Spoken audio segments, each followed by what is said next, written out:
also led us to recognize the need for greater access to capital to address local issues.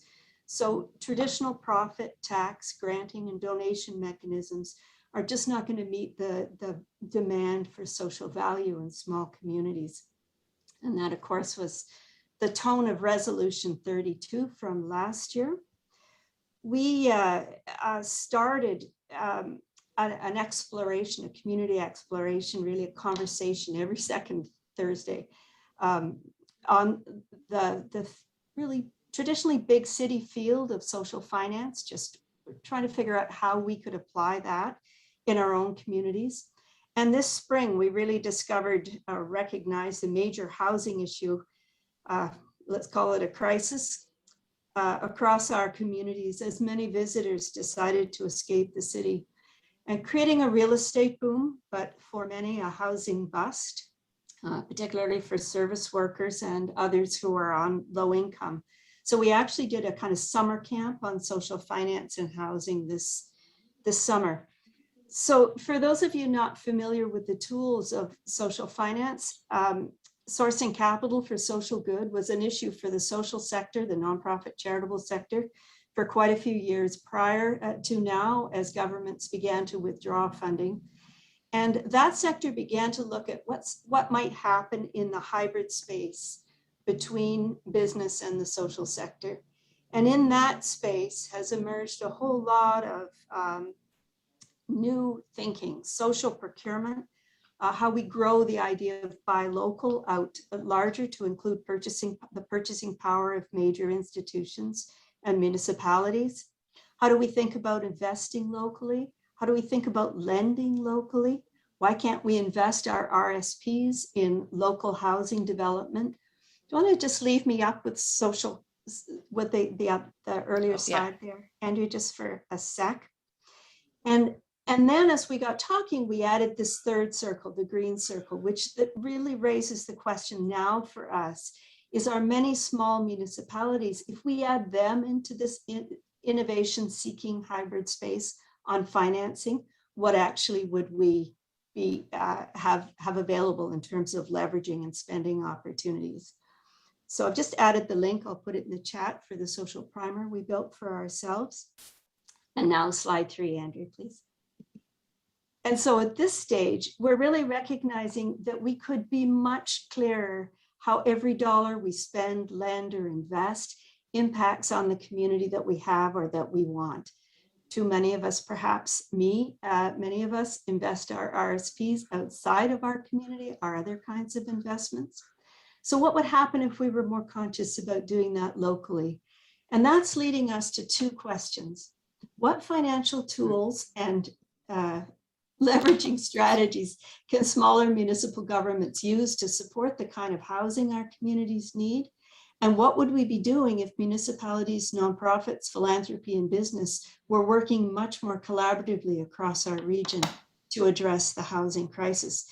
And so with that, we have the invitation to join up with the National Lab on the Financialization of Housing. And I'll just turn this over to my colleague, Andrea, who is with Social Innovation Canada. Thanks, Marilyn. Let me just get to, oh yes, I'm not on mute. Good. That's the phrase of the year. You're on mute. It's lovely to see you all. It's been really interesting to listen to all of the different presentations. And so I'm here. I am working with Social Innovation Canada, and I'm going to do a very brief introduction to what we do, a little bit about the Housing Lab, talk to you about what we found, because we're just completing our discovery phase, how that relates to municipalities and what we understand to be the next steps. So Social Innovation Canada is a national organization. We're working on systemic issues, systemic problems, those wicked problems that neither the state, the market, or civil society can actually solve on their own. We take an innovation approach, which is generally marked by a human-centered design. So we're concerned with more than innovation for growth's sake, but actually innovation within a social context. The financialization of housing, a social innovation approach to a better housing system, has been one of our projects that's been applying social innovation principles and practices to one of these wicked problems. We all know that we have a housing crisis and that the system itself around housing and affordable housing is quite complex. We wanted to understand the growing influence of financial instruments, institutions, and investors in the local housing markets. And sort of very specifically, how have the changes in the way that we purchase and finance real estate and residential real estate has impacted those in core housing need? And this is, there's been some very substantial market and policy changes since about the 2000s, so in the last 20 years. We wanted to identify, develop, and prototype solutions that address housing affordability and then create a roadmap to implementation and scaling those solutions. We're currently completing the discovery phase, which was really focused on problem definition. So what are the challenges? How have the changes in the marketplace impacted housing affordability and or what we call often call financialization of housing, but we're not even really talking about that as much anymore. The first thing we found is that term is very controversial and people have a number of different ideas of what it is. We take a systems approach. The first thing we found was that those who are being affected by, who are in core housing need and who are challenged really are the tenants. There's a lot of things looking at how to increase home ownership. This project really was focused on those in core housing need, and the majority of those are tenants. And so we took a collaborative multi-sector co-creation, all of the different buzzwords, everyone in the same room hashing it out with a base in academic and market research to look at how when one actor changes their behavior or the way that they're working, how that impacts a tenant's or a want-to-be tenant's life and actual how they're thriving and their ability to actually get housing. So I'm just going to go to the next slide. Sorry, one sec. Oh my goodness, I'm just going to stop for a moment. I jumped the gun and I want to just recognize that I'm here today actually from Vancouver, which is where I grew up. And I'm on the Coast Salish territory. And I try to always do a land acknowledgements, especially when I'm talking about home and issues around land and real estate. So I'm very grateful to be here. I do live in Toronto, which is Mississaugas with a new credit. And I have spent quite a bit of time in Grey County and was someone who lived there for a long time.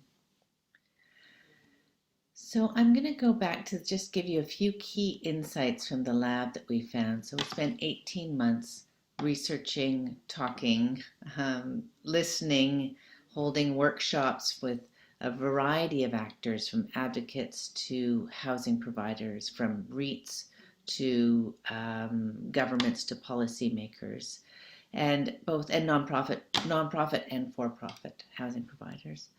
And what we found, and then we went and we did a lot of research, is not surprising to any of you. There's a deficit in affordable and below market rental housing in Canada. It's disappearing faster than it can be replaced. We have quite a large report that we will be sharing in November that unpacks a number of the reasons for that and was looking to identify levers to address that. We have reduced security of tenure for renters. This was a little bit more surprising because what we saw was that the growth of the secondary rental market, folks that are owner-occupiers that are renting out a secondary residence or Airbnb, rather than the traditional purpose-built multifamily tenancy situations, is impacting security of tenure because the policy environment has not kept pace with the changing market. This was when we shared this finding, there's also obviously a lot of conversations about the rent evictions and how the expansions of the REITs and the institutional investors is also impacting this. in difficult ways for renters. I'm also going to just say, I can't see the chat when I'm presenting. And so please feel free to interrupt me if you have a clarifying question or a comment. The third thing we found, which is also no surprise, but we were able to quantify it, is just how much the increase in the housing market and prices is accelerating the gap between the rich and the poor in this country. And it was just so marked. I don't know if it's under my little picture here, but the difference in the net worth over time for those who rent and those who own is quite striking. Essentially, as a renter in this country, you're essentially keeping yourself at a stable net worth while you're contributing to others' growth in net worth. We found that as this is a common number, 1.6 million households in Canada are in core housing need. This is a Statistics Canada number. I'm sure it's much larger right now, and it doesn't capture all of those who are not reporting through StatsCan. These are the most vulnerable: lone parent households, visible minorities, Indigenous peoples, sexual minorities, and those with long-term disabilities. Core housing need is marked by having that which is unaffordable, not having to pay more than 1/3 of your income on your rental needs, or having a home that does not meet your physical needs. So inadequate housing. The goal of the lab and the discovery phase was also to start to identify some levers for change. How can the many actors, the different levels of government, the for-profit, the non-profit housing developers, the financiers, the impact investors, the advocates, and the academics start to pull levers to be able to address this issue? And specifically in the municipalities, we started to look at what are some of the tools for affordable housing, and this is going to be extended. We're at the very beginning of this, and this is what we're going to build on in the coming lab.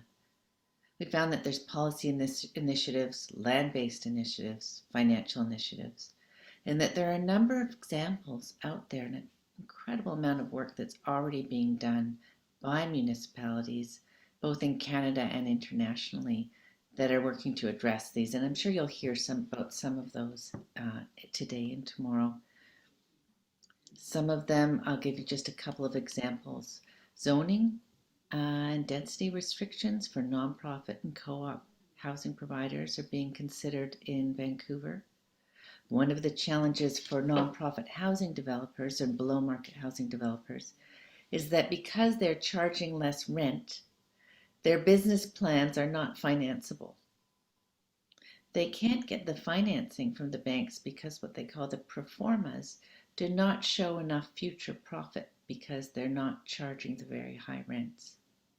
And so in Vancouver, they're starting to match their goal of increased density with this challenge by considering to allow the nonprofit and co-op housing developers a different zoning and a different density restrictions so that they can build 6-story high rises. Sorry to interrupt, Andrea. If we could bring it towards a conclusion soon, that would be great, if you don't mind. Thanks. Absolutely. We can always share all of these afterwards, and I'd just say that our discovery portion is complete now. We will be releasing a report on November 19th at 10:30 in line with the webinar, and we're starting the actual prototyping phase to identify and develop solution ideas, do prototype and testing these ideas, and develop a roadmap for implementation and potential scaling. Love to keep folks in the loop, learn from what you've done, and invite you to share what you know in our lab and in our work. Thank you very much. Thanks. Thank you both. Really appreciate it. Could I invite Michaela Kaur from Eurocities and to follow on? And thanks so much, Andrea and Marilyn, for that. So Michaela, if you're available just to give your presentation, that'd be excellent. Thanks. Yeah, I think I just decided to skip my presentation and talk No to you in problem. No person. problem. The presentation can be shared anyway. I greet you all. I'm sitting here in Geneva, in Switzerland. We're had an exciting time now because we had the meeting of the United Nations Economic Commission for Europe Committee on Housing and Land Management just now, and discussing really important issues. And I can inform you from, I would say, Europe, that there is a shift in mindset. And this is the good news for today that I can share with you. Myself, I am from Vienna. And as you may know, Vienna has some kind of record on social, municipal, and affordable housing since a while. And this is also something that we want to bring to not only the European, but also to the global agenda. We're trying our best. At this, we are now at the moment preparing our international, how do you call that, Bauausstellung? So it's the big show of architecture and housing and urban development. And in fact, Vancouver is a partner city in this exciting moment for us. But what I want to share with you today is a little bit the view on Europe, because I've been hearing so many different aspects of housing that I can recognize well. Being a Viennese, you know, Vienna is in the heart of Europe, geographically speaking. Vienna is more eastern than Prague, for instance. So we are really into this center position, and we look around us and we see that there's really a unique fabric of housing solutions across European cities and regions. So that's accounting for cities, smaller towns, villages, as well as regions and countries. And there's always an issue of scale, I would say, because if you think of Lithuania, I mean, I'm talking to a I think a majority of Canadians here. But when you look at, for instance, Lithuania, there's 400,000 people there living in the country, and that's about 2 big districts of my city, Vienna. So looking into, you know, the scale of things, what you will detect in Europe is that there are universal housing provision models, mostly to be found in Northern Europe, Germany, Austria, and the Netherlands. And I was thinking about that when I was thinking about the title of this session, Collaborative Solutions. So where do they apply? Because I think that they can apply on 4 levels. They can apply on a general governance level. And when you talk Europe, clearly that's not only the city, the village, the local municipality, that's not only the region, that's the country, the national state, and that's the European Union, clearly. So we have several layers of government where governance aspects related to housing need to be discussed. We have a second level, which I would say, and it has been mentioned today also, is what is the corporate level, I would call it. So it's a more systemic level about how we can organize housing provision. And that is something where in Europe you will find a lot of different solutions when it comes to provide for social, public, municipal, not-for-profit, for limited profit housing. You will find things like clearly the housing associations with a big tradition in many of our countries, housing cooperatives, with interesting also, because it has been mentioned, I think now by Andrea, financial models behind, revolving funds, using the money that is in the system to reinvest in new housing in the same system and not, you know, losing it for I don't know what purposes. So a lot of things can be done also with the collaboration when it comes to financing housing models. So that's the corporate level.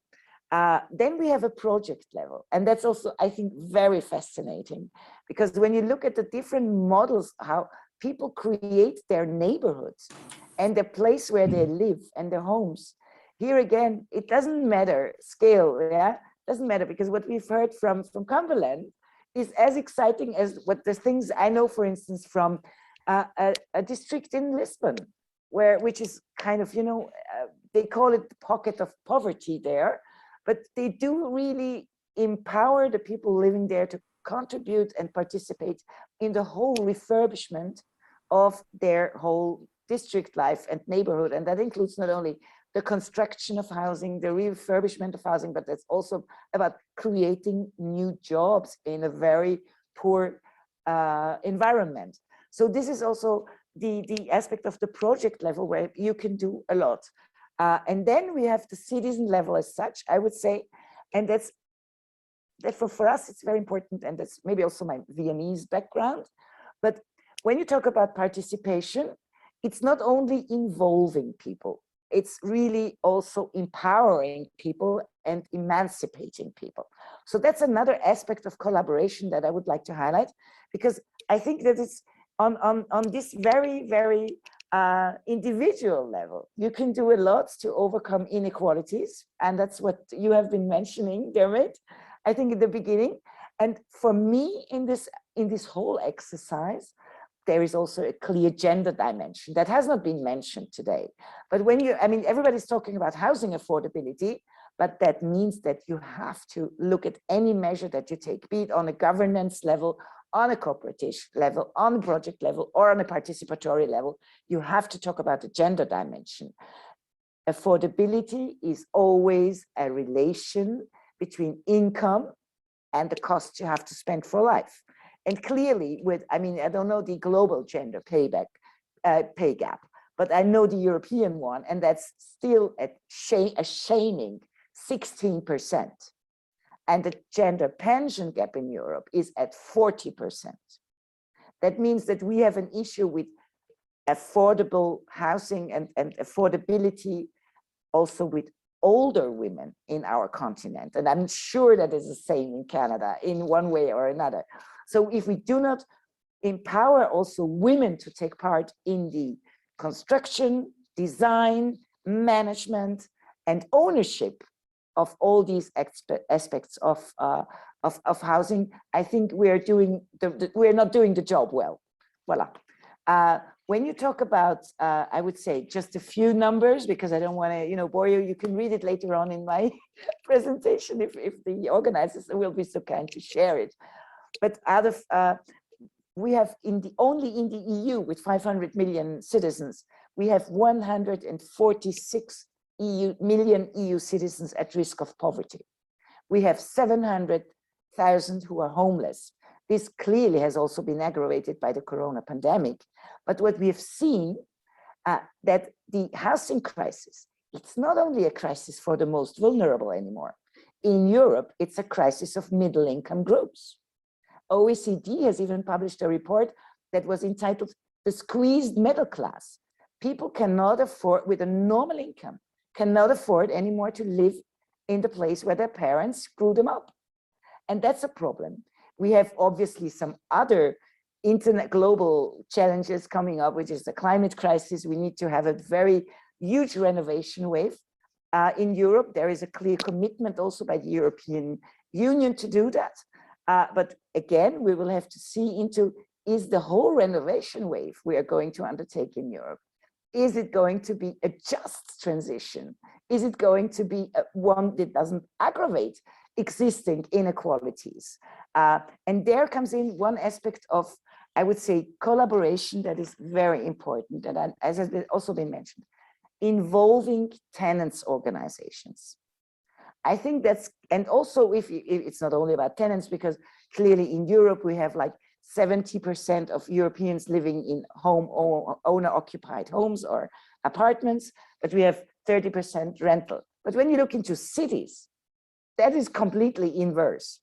So it's more rental in the cities, and when you look at housing costs and house prices and the development in the past, this is going to be still growing. I think that the rental sector is going to be growing, although people will not be able to afford apartments, flats, houses at the size, for instance, as it fits for the needs for their families.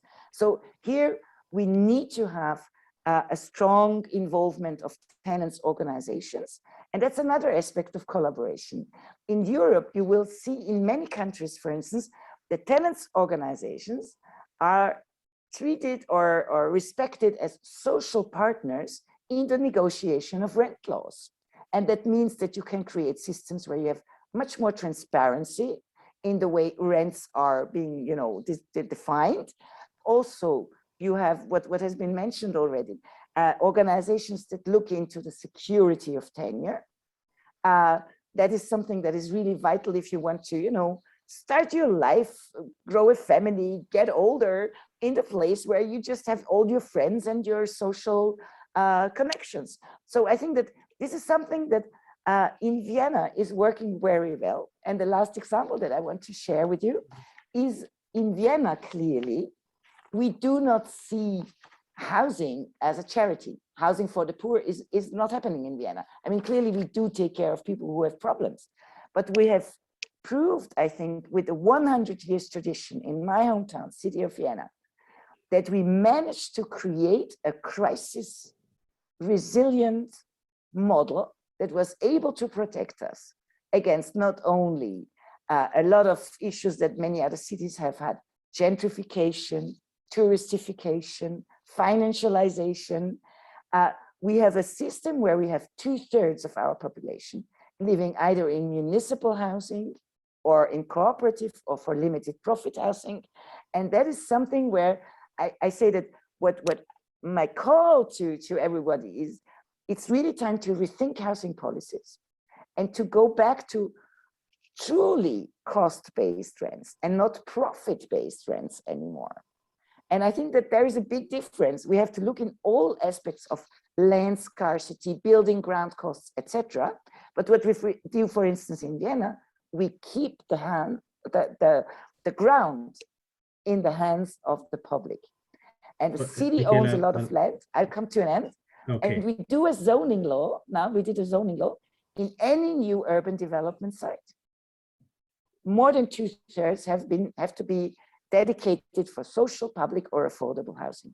So there's a lot of tools that everybody can use, and that I wanted to share this with you because we are not a system that rests on the merits of the past, but we are really also trying to look into the future.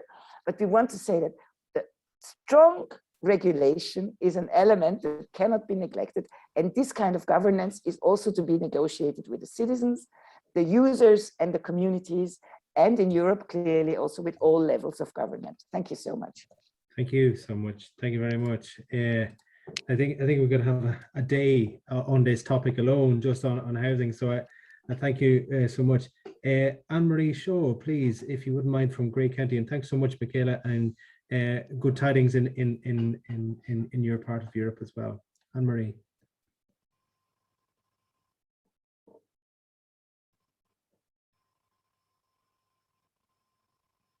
We can see your screen, Anne-Marie, but not hear you. Okay, can you hear me now? Yeah, all good, thanks. Thanks a million. Good afternoon, everybody, and I'm very pleased to be here. It's always a pleasure when we get to talk about affordable housing, when I get to talk about affordable housing, and when it's with an audience that feels, as passionate about the need, it's even better. So thank you very much. Today, I just wanted to provide you with a little bit of an overview on one of the approaches that we've taken in order to try and look at how we can, I guess the word would be leverage all the opportunities that already exist within Grey County. We know that when it comes to affordable housing, that there are many barriers, and sometimes those barriers get in the way of a project going forward.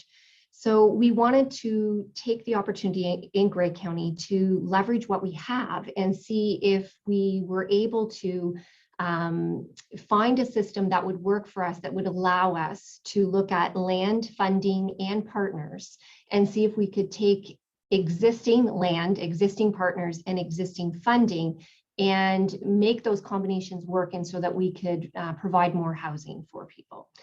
So one of the first things that we did was we put together a affordable housing task force. And the task force took a look over a year at the funding, the land, and the partnerships that we might be able to leverage. One of the first things is always funding. Money, let's face it, if we don't have money, there's no way we're going to be able to have housing. We do get some federal and provincial funds, and we are very grateful for those funds, but they are nowhere near what we would need in order to address the affordable housing that we want to produce. Grey County is about $95,000 or 95,000 in people and population, and we receive about 500 to 600,000 annually from the province in order to build. So technically, that's about 2 or 3 units, right? So our task force, which were made up of members of our council, they wanted to do something and wanted to make a statement that they were here to support. So 1% levy annual contribution, which again is about $650,000, is added to our affordable housing fund, along with our federal funds. And we're also looking at divesting some of our properties. So some of those older wartime houses that we have that, you know, are not energy efficient, and there's no way that you can make them energy efficient, then there is the ability for us to use all of those funds, put it into a pot, and look at how we can use, again, funds, and then go get those partners and land available. So some of the options that we came up with was looking at rent supplements.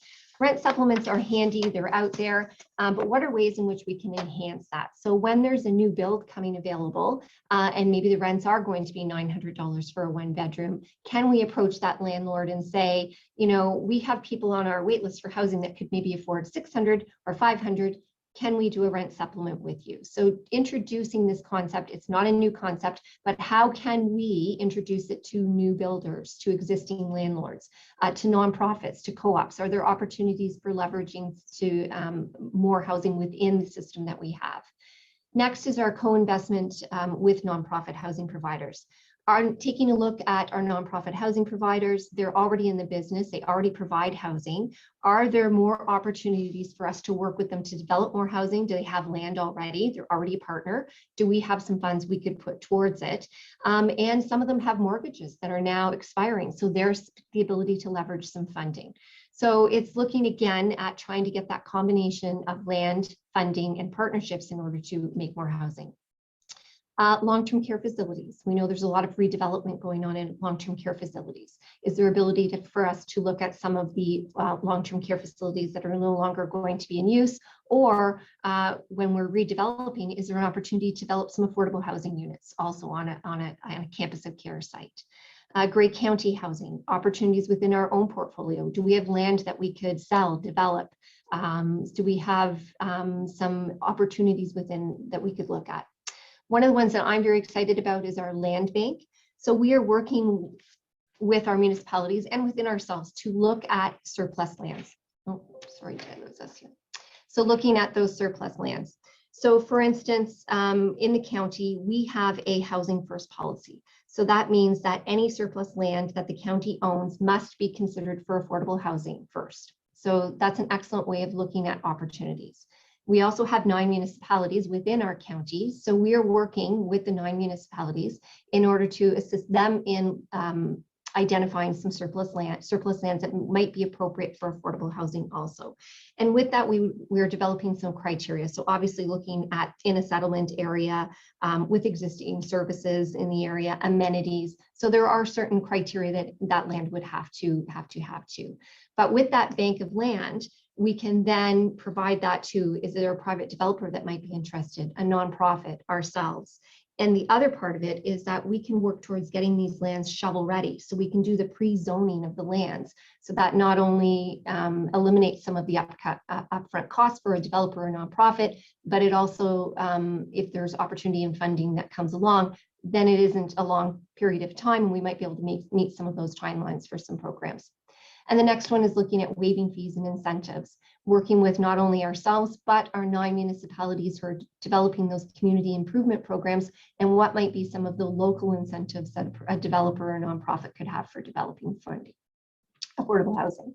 So in the short time that we've been doing that, some of the partnerships that we have been able to put together is we have a 90 unit build with a nonprofit housing provider, but we did it in 3 phases. We know that we'll never have enough funding from federal, provincial, and municipal all at once to do 90 units. So it's looking at that site and looking at opportunities in which if we did have funding in 3 different years or 3 different pots of funding in order to do it, how could we make that site work to the most of its, to the maximum of its ability.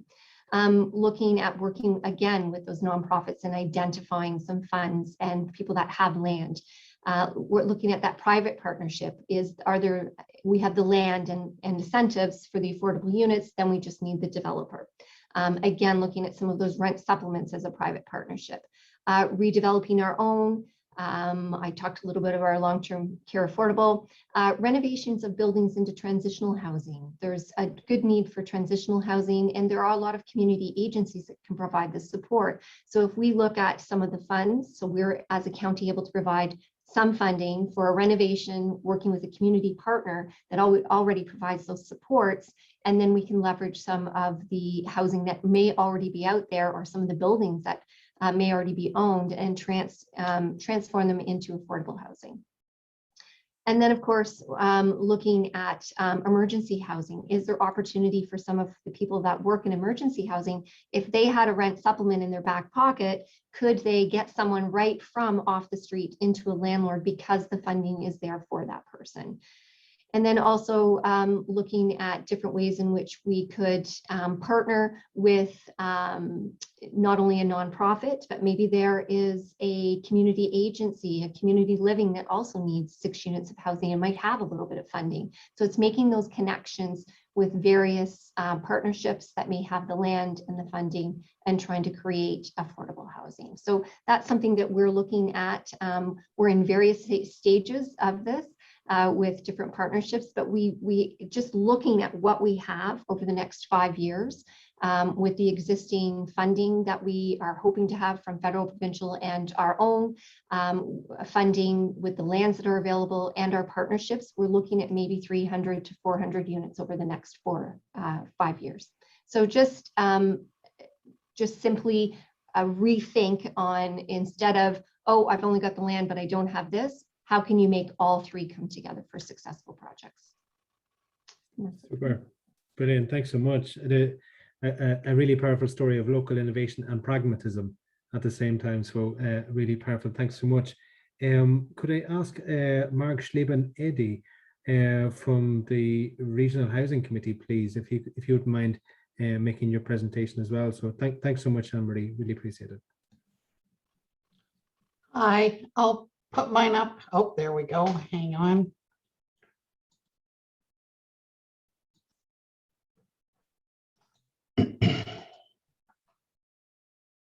All right, we'll just pop that if we can. So I feel like a groupie who just met her rock star listening to Michaela from Vienna, which is as a housing advocate, it's certainly a city that I am absolutely in awe in. So kudos to them for the work that they've done. So thank you for having me here today.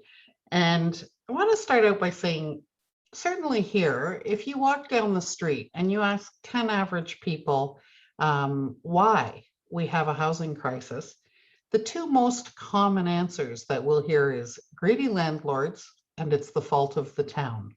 That is the public narrative. Neither one of those is completely accurate. So what happened is, earlier this year, a group of us got together to form a regional housing task force. It was an initiative of the Simcoe County Alliance to End Homelessness, but our little task force membership goes outside of that. It's we have a couple of politicians, we have people from social service agencies, and predominantly members of the public who are interested in this issue. And our concerns were that there is obviously a lack of inclusive and affordable housing in South Georgian Bay, and indeed in many cases worldwide. And that we wanted to really drill down and understand what the issues are, because you can't find solutions if you're not dealing with the true narrative. And that's the biggest point. We wanted to change the narrative to what the reality is. We also had a very high level of public engagement in our research in the last few months. So I think we're a little different from some of the other speakers in that we're not coming at this from a professional or policy standpoint, but most importantly from a public standpoint. And so I just want to share with you basically 8 of the lessons that we learned going through that process. So I think most people are familiar with the traditional housing continuum from homelessness through to market home ownership. And we had a level of discomfort with that because it suggests basically home ownership being a final goal. If you think of this as a ladder laying on its side, there's rungs that you have to climb to get there. And while that may have been true at one point in time, it's no longer true in society. So we had much more comfort with this as a model of a housing continuum. It basically recognizes that, we do have a wealth and equality disparity, but that everybody is equal, that people move about in terms of tenure and form of housing throughout their lifetimes, whether that's by choice or by necessity, but that each one is equally important. So that's our first kind of aha, was how significant the wealth gap that we're all aware of, but how significant that is. When there's wealth, which often comes with home ownership, you're sitting on top of the world. When you're a tenant, as many people in our community are, you're carrying the weight of the world. The change from 1971 to last year, just looking at this, is dramatic in terms of the cost of home ownership. So eroding wages and the wealth gap between owners and tenants are significant contributors to the housing crisis we're seeing today. Our second aha is that housing is not just a social justice initiative, which is how it was viewed for many years. Today, it's an economic imperative. In growing communities like ours, we need to grow our labor force. But the price of housing is stopping people from moving into our community. But importantly, in addition, we're seeing an outflow of our existing labor force because people can't afford to stay. This is a lethal combination. And what's happening, and we are seeing it right here in Collingwood, is that businesses are being forced to shut down or to relocate to more affordable communities. In addition, when people are paying a disproportionate share of their income on housing, they're not contributing surplus money back into the local economy. They're not going out for dinner or buying a piece of art here in town because there's no money left at the end of the month. Our third aha is finally understanding that we are actually losing far more affordable housing than what we are able to create. There was a study done last year in Ottawa, and between 2011 and 2016, for every 1 affordable housing unit that was created, they lost 7. And so while most of us focus so much attention on how do we create new affordable housing units, we have to understand that retention is equally, if not more, important because we're losing ground so quickly. You look at, and we're certainly seeing it again here, investors that are selling tenanted properties, people migrating into the area and becoming owner occupied, leaving the tenants out. Annual rentals being converted into short-term rentals. Neglect of older stock is certainly an issue. We have renovictions, we have REITs, we have demolitions, all kinds of things where really what society is doing is using housing now as a tool of financialization as opposed to its original intention as a home. Our fourth aha moment is that single-family zoning needs to go. Single-family zoning is supporting, when I say single-family, I should specifically mention zoning that only permits single-family homes. It's a form of NIMBYism that favors the wealthy, and there's no place for that in our society anymore. And in fact, California and Oregon have recently both just banned single-family zoning. Our next aha moment through our research was how important data is and how complex it is to get. Data is expensive, it's complicated, it requires analysis. However, it is what drives substantive and meaningful decision-making. If you don't know how many people need a house in your community, how many people are renting, how many people are owning, how many more apartments do you need? Do they need to be 2-bedroom, 3-bedroom? Do you need rooming houses? If you don't have data, you can't answer those questions and plan accordingly. Our sixth aha in our learning was that time is money. Rigid and complex planning systems are definitely driving up the cost of housing. In Ontario, it can take anywhere from 3 to 7 years to obtain approval to develop a subdivision, requires over 300 professionals if you add the people up in the process, and countless dollars that have to go into that process. And we have most definitely need to find a way to streamline our planning systems. Our seventh aha is that we not only can we, but we must now protect land and even existing stock from market influences. So things like community land trusts that take land out of the speculative market and permanently put it in perpetuity into protected ownership are so critical. And I think, you know, if we had all had land that we land banked 20 years ago, how different the picture would be today. But we talked, I think in the opening remarks, Mayor Saunderson spoke about 7-generation thinking. If we don't land bank today, where will we be 7 generations from now? And so that's a very critical component. I love this quote, and I'm sure you're all familiar with Nelson's quote. I believe it was from 1994. Poverty is not an accident. It is man-made, human-made.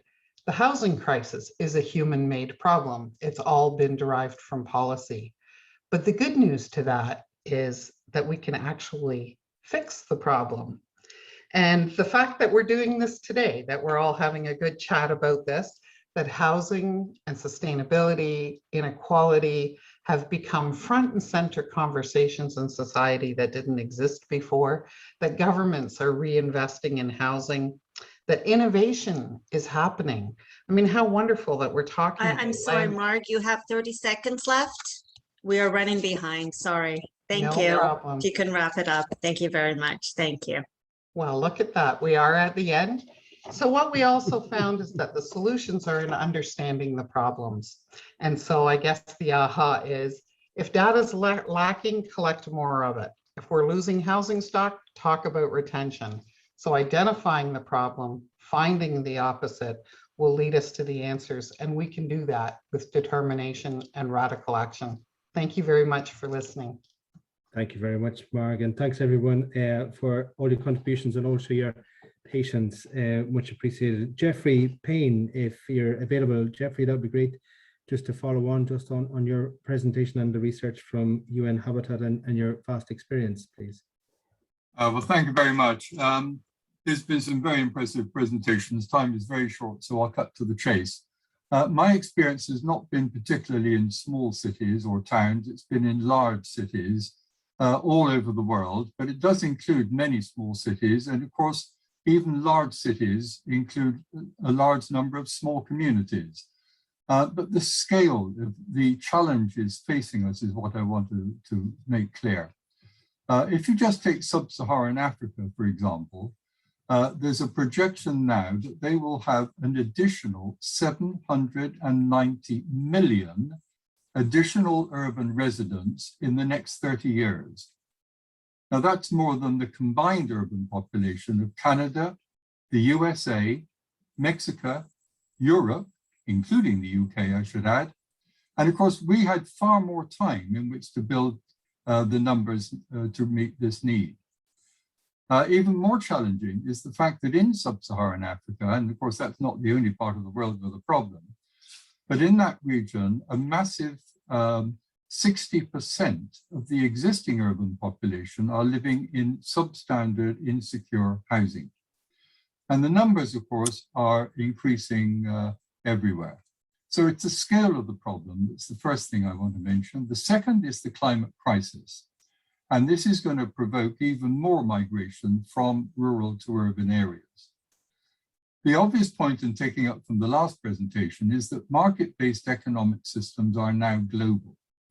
As we heard from Vienna and Canada and other parts of the world, poor countries are now being subject to imposed forms of neoliberal economics, which have promoted competition, and competition encourages individualism, not collaboration.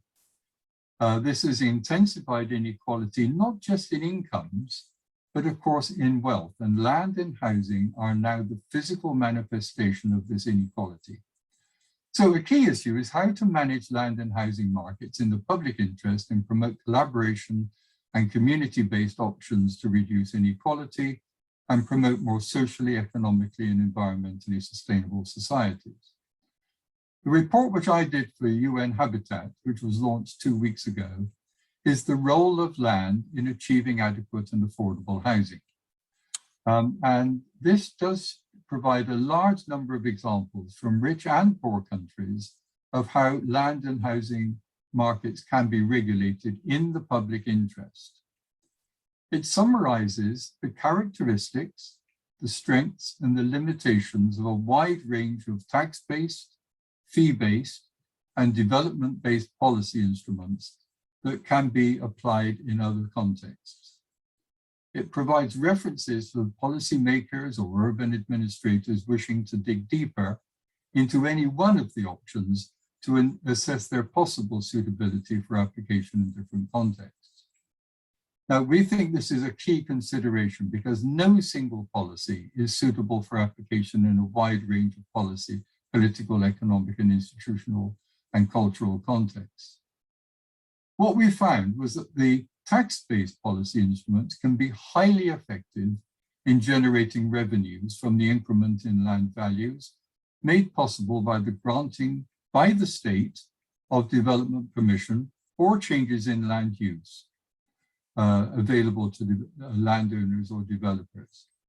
However, we found few examples that were enabling those resources and additional revenues to be allocated for social housing. We do list a number of examples of fee-based policy instruments, such as the sale of development rights, and these have been applied in a large number of countries. We did, however, concentrate much more on what we call development-based policy instruments. And these include examples we've just heard about community, well, no, I'll come on to that later. They talked about land pooling and land readjustment, developer charges, requests for proposals, land banking, and inclusionary housing. In London, some years ago, it was required of all commercially based residential developments that 50% of all units should be genuinely affordable. And this was a requirement successfully imposed for some time.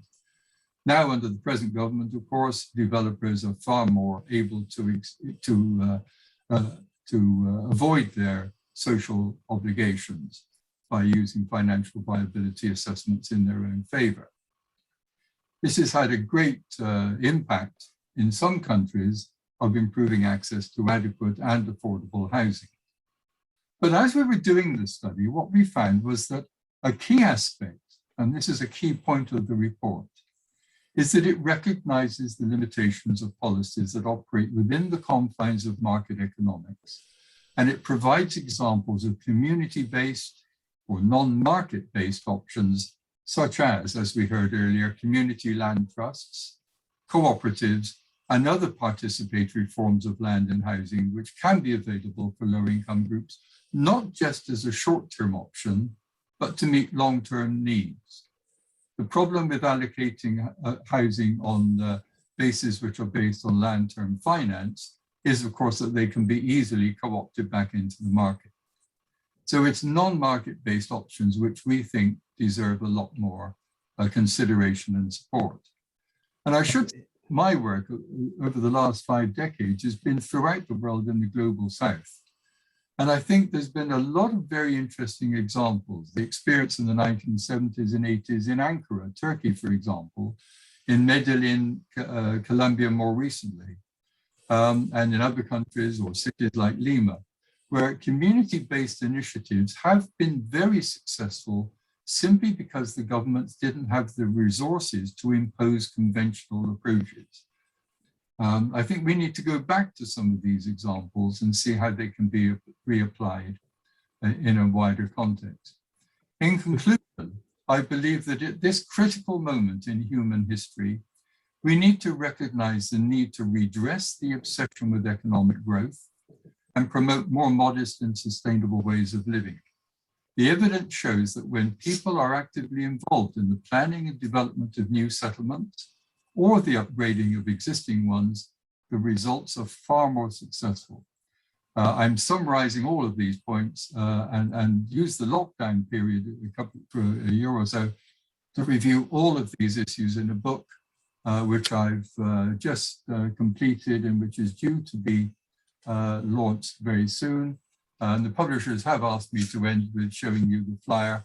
If I can put that up, I'm sure they'd be very happy. And of course, it wouldn't do any harm. I want these issues to be disseminated as widely as possible. If you are able to show that screen of the flyer, I'd be very grateful. Thank you very much indeed for your attention.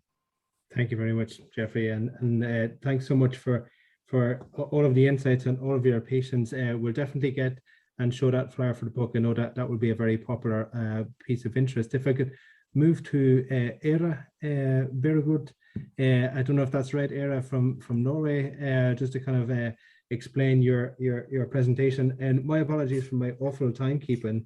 It's because the subject has been so immersive, the sharing has been so powerful, and your generosity has been so much. So, Era, if you wouldn't mind sharing your insights, please. Yeah, sure.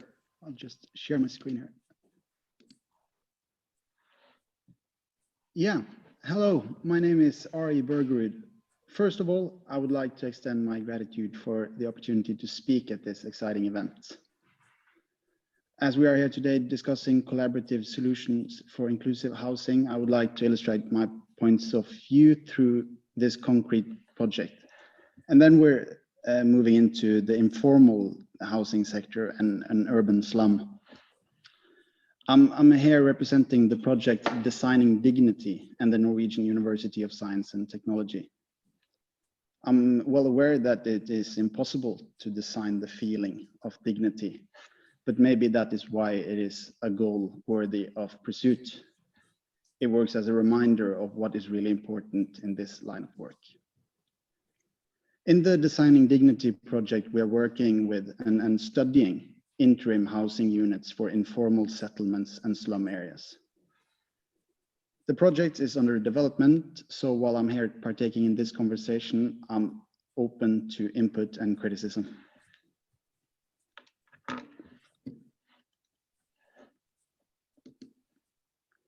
Well, while strategies are for the future and the large scale actions are local and for tomorrow, strategies for 2030 are important, but will help nobody tomorrow. As you all probably know, and following up on what Mr. Payne said, the urban settlements are facing astonishing challenges due to ongoing urbanization. The proportion living in slums are increasing rapidly and reached 23.5% of the total urban population in 2018. An estimated 3 billion people will require adequate and affordable housing by 2030 worldwide, according to the UN SDG indicators. So, there are two key takeaways I want to elaborate on. Firstly, interim housing project will be generating data. Calling for actions today, interim housing project will generate data we need for planned urban development. And in being case studies contribute with knowledge we need to reach the SDGs. Furthermore, they address and explore the necessary morphologies and typologies to solve the urban housing crisis.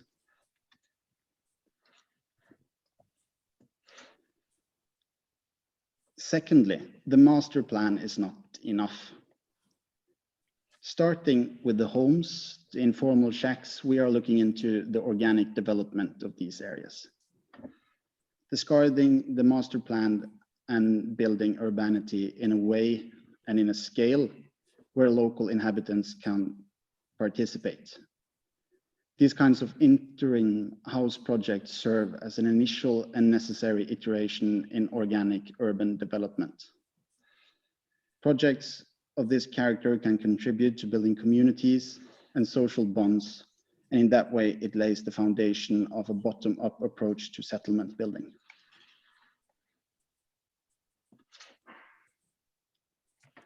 Our luck is that we get the opportunity to test these experimental pragmatic theories through our association with the Norwegian University of Science and Technology. We will develop new designs for interim housing in slum with informal settlements surrounding Cape Town as the case of study. Learning from these case studies and further building theory and best practices for co-design with local inhabitants in informal settlements. We seek theory of the process along with the designs in an embedded collaborative study, focusing on the immediate challenges of urban slum areas before large-scale urban development projects and infrastructure can provide a long-term solution.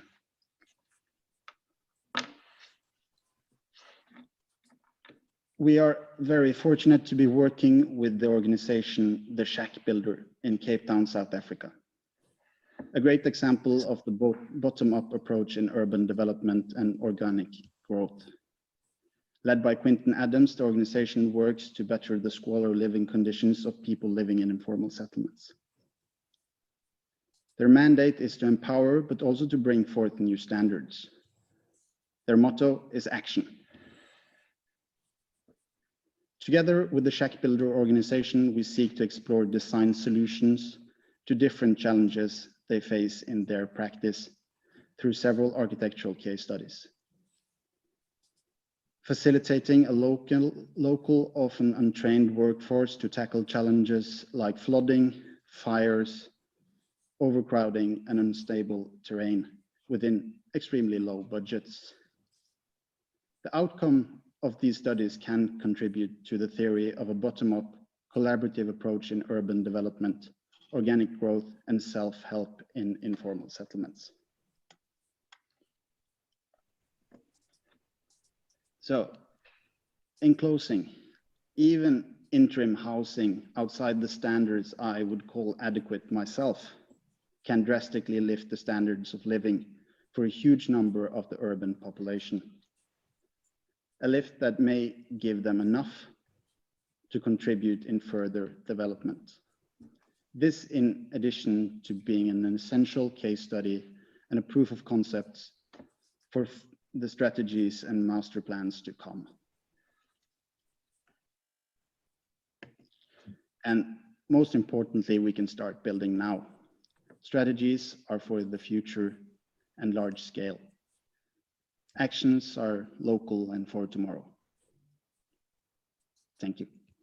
Thank you so much. And thank you all of your speakers and everybody that has participated. I'm sorry for my atrocious timekeeping, but I think that the richness of the insights has been fantastic. I just want to share a screen just for 1 second. I'm not going to go through it in any detail at all. I've sent a link, and so hopefully that kind of comes up. But I've tried to capture a summary of the insights as we go, the kind of the key bits as I've taken out. So I've shared that on for yourselves. There's something around the outcomes that we start with around the rights and the dignity piece, something around how we actually get in and underneath the scale issues and the transition issues and the gender pieces, as we talked about, allowing that then to inform the focus where we prioritize target bits. And in that targeting, leveraging what we have, looking at different financial models within which what we have, and looking at some of the local incentives that we have. To make that work, we have to build the conditions for success. So all the governance pieces that we have talked through. And that one of the big advantages of small is the leverage possibility and the way that we can kind of join up different things in different ways to do a lot. So I'm going to share that in the chat box, and I'll make sure that that's emailed to you as well.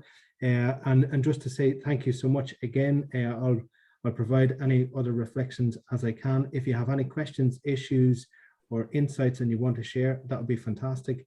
I know that there's a break now and that you've got 10 minutes to kind of do that. But for anyone that wishes to stay, you're welcome to stay. For anyone that wishes to go and have tea or do whatever you need to do, please do that. So I'll remain here for the next 10 minutes or so before your next session. And if you want to discuss any of the issues, please do. And if not, I wish you well for the rest of your conference. Thank you. Thank you so Thank you, much. Diarmid. If I could just say one thing, for those who would like to stay for the 10 minutes, that would be wonderful for discussion period. And for those that want to leave for whatever reasons or want to go back to the main session, because that's where we're all meeting again at 3 o'clock, you leave the room and that will automatically take you to the main session. Okay, so at 3 o'clock, we're all to be in the main session. Thank you.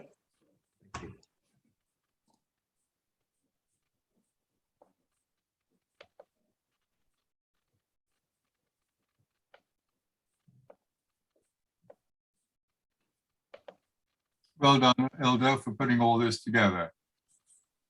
Thank you. Thank you.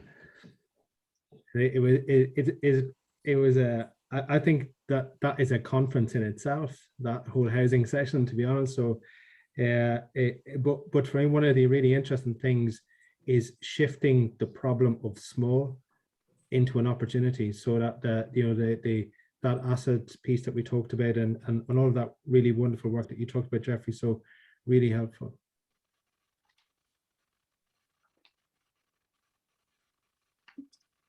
Well done, Dermot. That was a monumental task.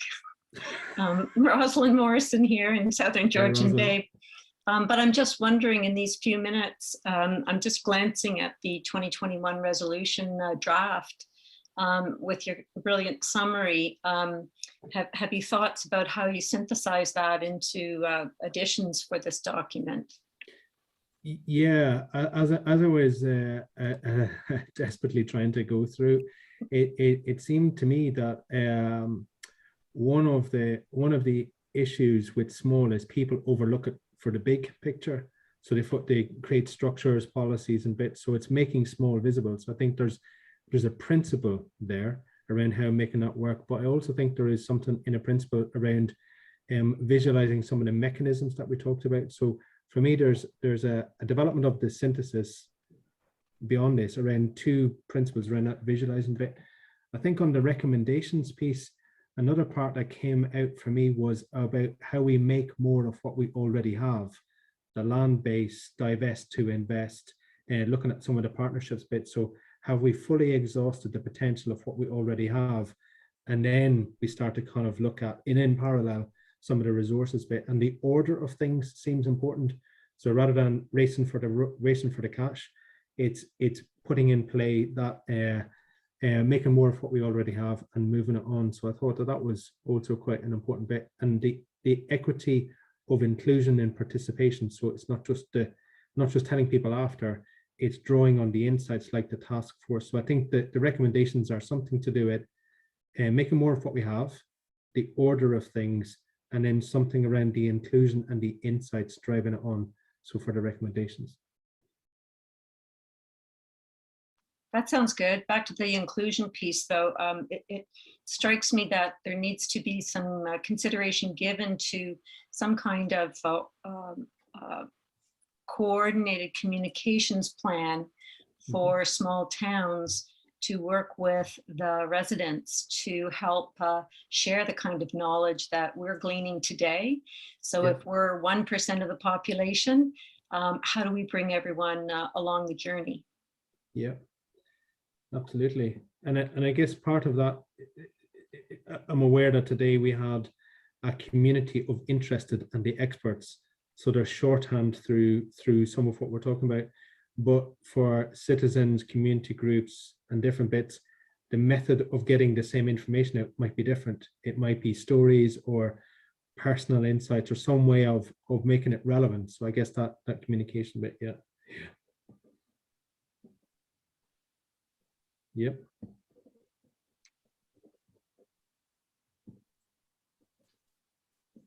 I might just build forward a little bit, Dermot, Please, on what you Marlon, said. I love this shifting the problem of small into an opportunity.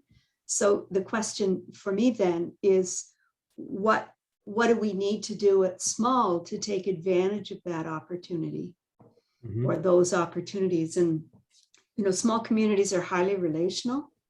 Yeah. And I wonder if one of the things that we might think about in the resolutions is how we improve our capacity to collaborate. What are the tools and mechanisms we need to do that better? Yeah. It's really interesting because in Scotland, exactly that bit, in Glasgow, if you're waiting for a bus, somebody's going to talk to you, even if you don't want to talk to them. So it's that kind of relational bit. So we've got a principle called the place principle, which is an expectation on all of the actors in a place to collaborate around the outcomes of local needs. So it's been explicit that our expectation is that collaboration will happen, and that within that we expect that it is going to be messy and difficult. But unless you've demonstrated that, you don't have a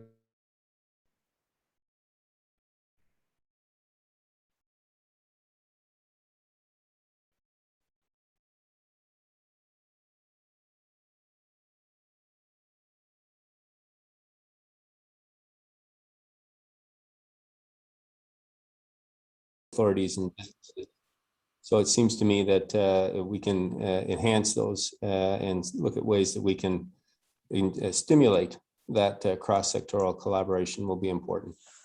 Yeah. Yeah, no, absolutely. And I suppose then there's the stimulating it, but there's also creating the expectation that that collaboration is going to be there. So you're welcome to Collingwood, you're welcome to invest, you're welcome to do things. But by the way, this is how we do it here, kind of thing. So the stimulus and the expectation. Yeah, brilliant. I think that's a great point. And I think, at least in the North American context, stimulating that idea of responsibility, not just rights-based, but also responsibilities of living in the communities that we do, to make sure that we carry through on that sense of responsibility and act in ways that are maybe less self-interested. So on that carry through, then, if you've constructed an expectation, you're also being explicit that we're going to want to see the outcomes. Where there is a follow through, there's an evaluation, there's an accountability kind of bit. So it's not about come make nice promises, do fancy presentations, and do the opposite. So there's a kind of a governance bit there. Yeah, brilliant. Absolutely, and that gets us into our one of our themes, which is data assessment and benchmarking and measuring, and making sure that we have. One of the conversations we had with our steering committee, and I see Rosalind's head nodding, is making sure that we are action focused, that we're coming out of here with calls to action, so that we are making a roadmap to changing our communities and not just committing to words. So something in that call to action seems to be around skills to collaborate, capitalizing on scale, stimulating collaboration, stimulating responsibility, then the expectation of performance and the evaluation of performance, so we can set all of that out almost like a concordat, a place concordat, say, well, want to come in here, welcome, but here's the rules of the game. So there's something around being explicit on a place-based rules of the game to achieve the equity of outcome that we're talking about. And I would just add to that, if we can, that's on the end, but before, at the very beginning, your point, Dermot, is really important, that outcomes are based on needs. Yep. And so there's data at both ends, right? Yeah. Okay. I'm sorry to interrupt again, but we are closing this room. It is 1 minute to 3, so we all have to meet back in the main room so that we can disperse again to the next 2 themes. Thank you very much. Thank you. Thanks Thank very you, much. Dermot. That was No, you're very welcome. interesting and exhilarating. Thank you very much. Wonderful moderating. Thank you. Thanks. Thanks, everyone. A great session. Thanks, A Dermot. great Thanks, Brian. session.